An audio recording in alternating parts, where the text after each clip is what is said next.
Loyalty isn't a contract. It's a weight you carry in silence. You poured your back into her, into that crooked shadow of a promise, thinking that showing up every damn time made you unbreakable, made you chosen. But no. It never asked if your soul was ready to be the ghost nobody sees, the man who keeps standing when there's nothing left to stand for. She watched you with eyes that cut sharper than any fist thrown in anger. And then she vanished, not the way the smoke fades away gently, but like a storm ripping through your world, tearing loose the roads you used to walk together. You're left clutching at the silence she left behind, that cold, empty space where her voice used to be. Loyalty isn't the light that saves you. It's the steel anchor dragging you down into the black water where no one hears you scream. You gave everything. All your fire, your scars, the parts of yourself you thought were worth something. But none of it was the shape she needed. That whisper won't let you rest. I gave everything. She wanted something else. It echoes in your mind at 2 a.m., the hours when pretending doesn't work and no one sees the tremble in your hands. You asked yourself if your commitment made you invisible, like you folded yourself into a shadow no one cares to chase. Here's the truth you'd rather not hear but have to. Being good, being true, does not guarantee you'll be kept. The fire you walked up to? Sometimes it burns alone. Sometimes loyalty means standing by yourself at the edge of the world, watching everything familiar fall away while the wolf inside learns to silence the ache. You're not the failure. You're the man who understands the weight of a promise no one else will carry. You learned that loyalty isn't about being chosen, it's about owning your own path when everyone else drops their sword. That story, that quiet breaking and remaking inside your chest, is the only thing that will set you free. You've been drilled to believe that opening your heart is armor, that vulnerability is the new battlefield where men prove themselves. But here's the brutal truth. The more you expose yourself, the thinner you become, like steel turned too soft in the fire. You gave your loyalty like a wolf lays down beside his pack, assuming it would build something unbreakable. But instead, you got treated like air, unseen, unheard, undone. Why does loyalty make us invisible? Why does the act of laying down your guard only open the door to contemptuous silence? These aren't questions for the faint-hearted. They're the raw wounds etched into the bones of a man who's been told to bleed on command, yet receives nothing but cold indifference in return. The world preaches emotional availability like a sermon, then applauds the wolves that hunt with sharper teeth, the ones who know how to cloak their true selves in shadow, who play the game without giving their face away. Does that feel like justice?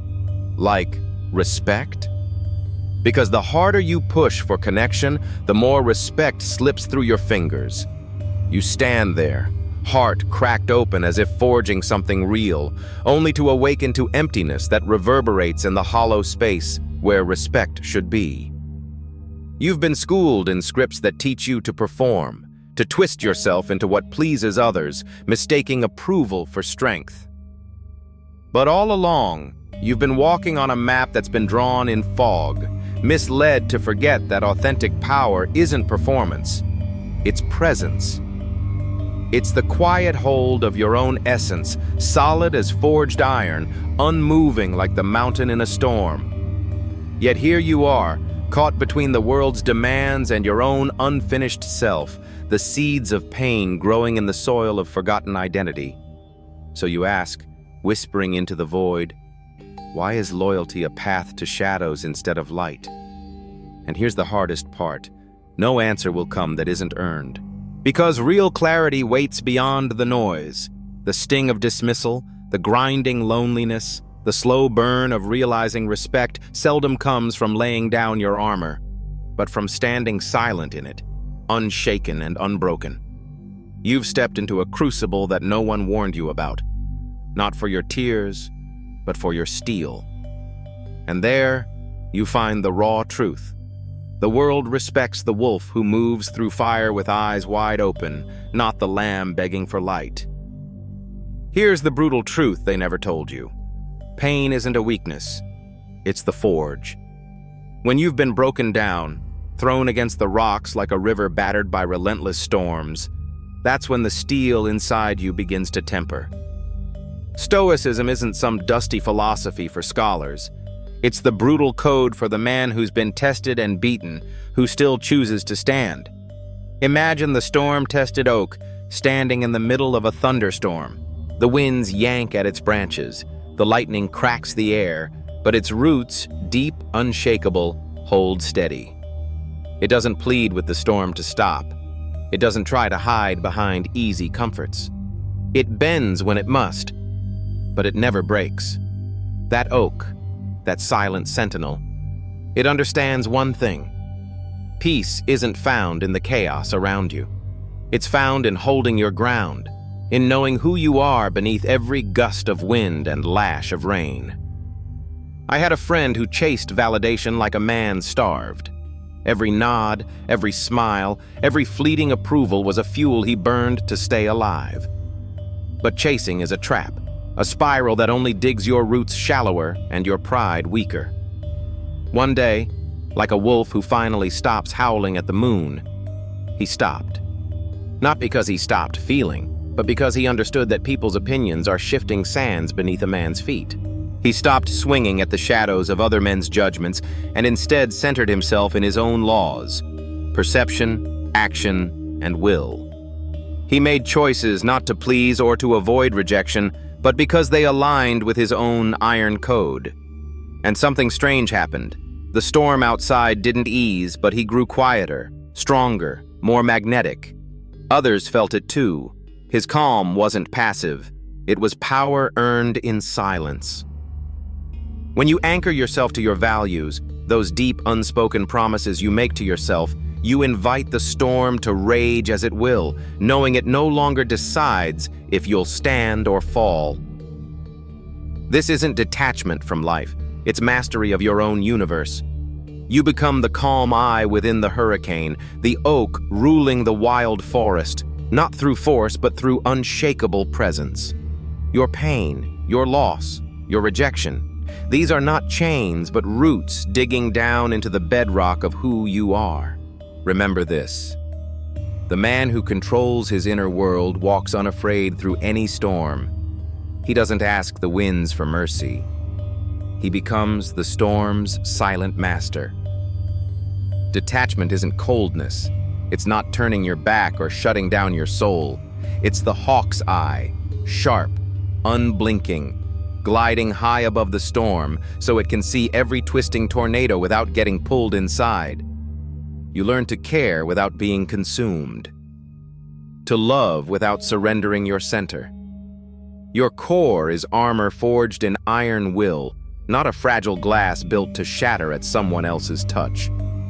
When you cling to others for worth or validation, you become prey to their whims, their claws digging into your sense of self. Detachment frees you from that cage. It lets you stand tall, unmoved by passing judgments, unshaken by people's acceptance or rejection. This isn't detachment from love. It's allying with it on your terms, where your purpose holds the reins, not desperation. The world will test you, scrape at your edges, but like steel tempered by fire, your spirit remains untouchable. Control over your emotions is not a show of force. It's the quiet river that never breaks its banks, no matter how heavy the rain. It's the difference between chaos flooding the plains and a steady current that carves mountains over time. You don't bury anger or sadness under layers of denial. You acknowledge them with precision, like a warrior who recognizes every scar as a roadmap, not a weakness. The true mastery is in channeling these emotions, taming the fire into fuel rather than kindling for destruction. This is your heart training alongside your body and mind. Passion without discipline is a storm without direction. Discipline without passion is just a cold machine. Marry them both, and you move through the world like a force of nature, not a reckless blaze but a contained inferno, purposeful and relentless. Your mission is not a suggestion, not an option. It is the wolf's howl in the quiet night, the relentless current pulling you forward long after others have stopped paddling.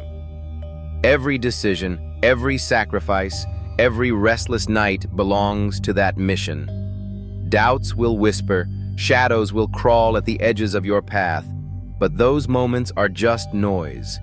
You don't entertain them. You overrule them with unyielding focus. The hunter does not debate each pause step. He knows the blood on the trail demands relentless pursuit.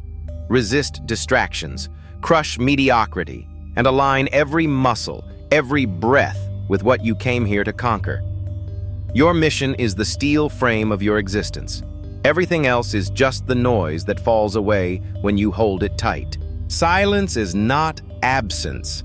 It is the fortress where you sharpen your intentions and reload your strength. While others shout to be seen, you find calm in the stillness where the truth doesn't need amplification. In that quiet, your presence doesn't scream. It commands respect like the mountain's shadow at dusk, dark and undeniable. Silence gives you time to reckon with the war inside, to breathe through the tension and strike when your mind is clear, not chaotic. You learn that power often hides in what is unsaid, that the strongest men don't need to prove anything through noise. They move with quiet authority because they have nothing to prove. That silence becomes your shield, your sword, your signature. Wisdom isn't the accumulation of empty knowledge. It's a relentless fire burning away the unnecessary, leaving only pure understanding. Every mistake, every victory, and every scar is another ember feeding that flame. You don't gather wisdom to appear smarter or to argue with fools. You gather it to refine your own vision, to map the terrain no one else can see. The wise man is a lifelong student, forever sharpening the lens through which he views the world. He learns from storms and calm, from wolves and silence alike. This relentless pursuit of truth and clarity is what shapes the man who walks through hell and never raises his voice. What you seek isn't found in chaos or noise. It's found in discipline, clarity, and the unshakable gaze of a man who knows his worth. You have sat alone long enough to see what most never dare to face. The raw shape of yourself when no applause cuts through the quiet. This is not a place born from chance or luck, but the hard grind of introspection that carves iron from bone and soul. Every scar you carry was once a wound opened wide by fire and betrayal, but now those marks burn with a different light, the cold glow of resilience forged by your own hands. You don't move for the nods or the fleeting echoes of approval because you know the weight of true strength lies in standing still when the roar around you threatens to erase your shape. Let them whisper their judgments like distant storms. You are the calm in their chaos, the steady breath in a world that demands noise. You are the compass pointing inward, unwavering, ruled not by fears or doubts, but by the unshakable truth you have found beneath your own skin. When you say your name now, it carries the weight of every battle fought and every choice made in silence. You are whole, not because someone else blessed you, but because you mastered the art of surrender to yourself alone. In every shadow where weakness once hid, you find clarity. In every silence once filled with pain, you uncover strength. This is no fragile moment of motivation. This is something far older, far deeper, a declaration from a soul anchored in its own depths. When you step forward from this space, you do not seek followers. The world moves behind you because it cannot ignore the force that refuses to be bent or broken. I stand whole, choosing silence over surrender, self over validation. I lead in silence.